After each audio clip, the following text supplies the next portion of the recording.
Olá pessoal, eu sou Magari e bem-vindos a mais um vídeo aqui no canal do Calista. Hoje dando continuidade aos vídeos reviews, a coleção definitiva e incompleta do Karl Barks que a Abril estava lançando e que eu ainda não tinha comentado aqui no canal. Hoje a gente vai falar aqui do volume cronológico posterior ao que eu falei semana passada, que foi o Natal das Montanhas. Então agora é o Segredo do Castelo, que ela tem as histórias de janeiro a novembro de 48. Vamos dar uma olhada aqui, eu vou dar uns comentários aonde tiver que comentar.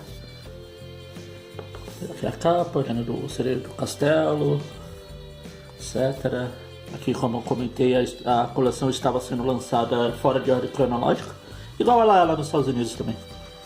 Então esse daqui é o volume 6, só que ele foi o segundo volume a sair aqui no Brasil. O primeiro tinha sido exatamente o volume 7, que é o Perdido nos Andes. Mas isso eu comento semana que vem.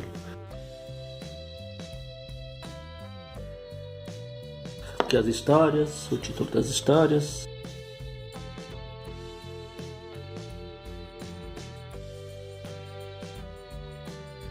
Aqui a gente começa efetivamente com o Segredo do Castelo. Uma coisa interessante de se perceber para quem pega as histórias do Barks para ler em ordem cronológica, tanto nessa daqui quanto naquela coleção antiga que a Abril lançou lá do O Melhor da Disney, é que você vai vendo que os personagens, logo que eles aparecem, eles não têm lá uma personalidade muito definida, pelo menos não a definida que eles vão ficar no futuro ou como a gente conhece hoje em dia. Essa daqui é a segunda aparição do Tio Patinhas, e ele aqui ainda não é o personagem que a gente conhece, o velho pão duro, que a gente... Tanto que a história aqui gira em torno do Patinhas pedir ajuda para os sobrinhos para ele resgatar uns milhões que estão em tese perdidos lá no Velho Castelo dos Macpatos. Ele fala aqui que a fortuna dele está indo de mal a pior, etc. Ou seja, nada do que a gente vai saber do personagem, que tem uma fonte de renda praticamente inesgotável. Aqui nas primeiras páginas, inclusive, não sei se chega a ser um erro, mas acho que é assim. Poucos erros que o Barks cometeu ao longo do dia, da carreira, assim. A gente vê aqui o Patinhas, quando ele aparece, ele tá sempre com o óculos dele, o tradicional, e nesse quadrinho aqui o óculos desaparece. Talvez o Barks esqueceu de desenhar, sei lá. Todas as outras ele aparece com ele. Então é só nesse quadrinho aqui que ele tá sem o óculos. Também ainda sobre o Segredo do Castelo, ela, pros padrões de quadrinhos assim da Disney, bem séria, até assustadora, chego a arriscar. A gente vê o próprio cenário, o castelo fantasmagórico, os personagens usam armas. Assim. Nessa história também, eles vão citando, vão vendo as armaduras de vários membros antigos do clã Macpato. Muito disso aqui o Dom Rosa pegou, quando ele foi fazer lá a saga do Tio Patinhas. Muito dos antepassados que ele usa lá, ele pegou dessa história aqui, que eles citam bastante. Que tem o Io do Macpato, não Macpatinhas, por favor. Os Lutônios, etc, etc. A última curiosidade sobre essa história aqui, ela foi publicada na primeira edição do Pato Donald aqui no Brasil, lá em 1950. Foi ela que abriu a edição. É a primeira, a segunda e a terceira. Bom, isso eu vou comentar no vídeo de sexta-feira. Como vocês podem ver ali no fundo, já estou preparando para gravar depois desse. Agora a gente vai para a visita do primo Gastão. É a primeira aparição do Gastão. E assim como eu comentei do Tio Patinhas agora há pouco, o Gastão também não lembra, não é muito o personagem que a gente se acostumou a ver no futuro, depois dessas histórias assim. No começo, ele era apenas um chato, aquele tipo de chato almofadinha que enchia a paciência do Pato Donald. Então ele não tinha ainda a principal característica dele, que era a sorte. Tanto que vai ter uma história mais pra frente aqui, deixa eu já achar ela pra já comentar. Tudo pela Margarida. Nessa história aqui é a segunda aparição do Gastão. Tanto ele não tem sorte que ele sofre para encontrar uma nota de 5 patacas que ele precisava pra impressionar a Margarida comprando um presente lá. Se fosse uma história mais pra frente, com a sorte quase mística dele, bastava ele estender a mão que a nota caía literalmente na mão dele. Como realmente vai acontecer em histórias futuras. A visita do primo Gastão, ela ia ser publicada no número 2 da Lendas Disney, que era dedicado ao Gastão. Só que como a história, a revista não saiu, então já sabem, não vai sair. O hipnotizador, essa história aqui do hipnotizador, volta e meia se tornou padrão falar que antigamente, quando as histórias da Disney não eram creditadas pela Abril. Se tornou padrão falar que as histórias do Barks a gente reconhecia, mesmo que não tivesse escrito que era a história do Carl Barks, você sabia que uma história que você leu era parecida com a outra história que você tinha lido, tipo, mesmo traço, mesmo tipo de histórias. Normalmente eram as histórias que saíam na Disney Especial, as longas eram as primeiras ou as últimas, e no meio lá tinham várias historinhas dessas mais de 10 páginas padrões. No meu caso, a primeira vez que eu tive essa sensação assim de eu já vi essa história aqui, parece ser parecida, tem o mesmo clima daquelas outras histórias que eu gosto, que acabam se destacando no meio dessas edições da Disney Especial. Foi essa do Hipnotizador aqui. Até lembro, foi na Disney Especial, reedição Festa, que eu li ela pela primeira vez. Aí depois quando a história começou, as histórias começaram a acreditar, volta e meia também abriu, também fazia tipo histórias, só a história do Carl Barks, só como chamariz de venda.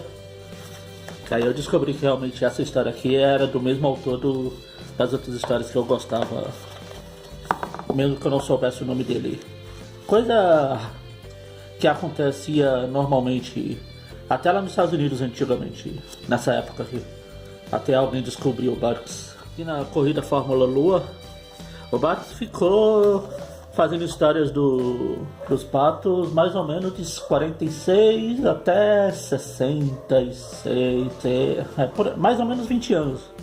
Ele ficou ao longo das histórias. Ele fazia histórias curtas de uma página, as histórias normais assim de 10 páginas, as histórias longas de 30 páginas, como Tio Patinhas, no começo do Donald. Então, 20 anos fazendo história é meio difícil manter só coisas inéditas, só coisas inovadoras. Então, volta e meia ele reaproveitava histórias que ele já tinha feito antes. Essa corrida Fórmula Lua é um exemplo perfeito disso. Depois dela, lá em 54, se não me engano, 55, ele vai fazer a história Volta ao Mundo em 80 Dias, que o plano dela aqui, o roteiro é praticamente a mesma coisa. O Donald vai testar um foguete para 2 cientistas, blá blá blá, e ver quem chega primeiro à Lua, no caso aqui. Lá na outra história é dar a volta ao mundo, como o próprio nome diz. Apenas algumas alterações, tipo, aqui a gente tem um vilão genérico, que é um bafo de onça genérico aqui, e 2 cientistas genéricos, tão genéricos quanto aqui. Aí na história do Volta ao Mundo lá, um dos cientistas aqui vira o Pardal, e o vilão genérico ele é substituído pelo Gastão. Eu particularmente prefiro a segunda versão, porque eu acho que essa aqui tem um roteirismo meio difícil de engolir. Até para uma história infantil assim. O Xerife do Vale de Balaço, eu tenho um relato especial com essa história aqui, porque a primeira vez que eu li esse nome aqui foi numa daquelas álbuns Disney que Abril lançava, que eram revistas maiores e mais caras, né? E como na época eu tinha acho que uns 10 para 11 anos quando saiu, eu não tinha dinheiro para comprar essas revistas, então eu ficava na curiosidade que Xerife do Vale do Balaço, e a própria capa da história chamava atenção. Não sei se aqui no final eles publicam a capa original para mostrar para vocês. Espera aí, aqui ó. Essa capa aqui numa revista grandona aqui, para qualquer criança chama bem a atenção. Só que eu não consegui comprar, então não li. Eu cheguei a ler ela depois, novamente, alguma Disney Especial, provavelmente, ou Almanac Disney, provavelmente Disney Especial. A maioria das histórias do Barks eu devo ter conhecido pela Disney Especial. E a história é bacana também, ela é longa, tem umas 30 páginas. E a gente termina nessa, a gente tem de novo aqui no final as notas das histórias, os textos que eu comentei no vídeo passado que eu gosto. Nessa daqui, diferente da edição passada, tem as capas das edições originais que publicaram. A gente vê aqui a capa da Walt Disney Donald Duck, que é o Segredo do Castelo. Essa Walt Disney Comics.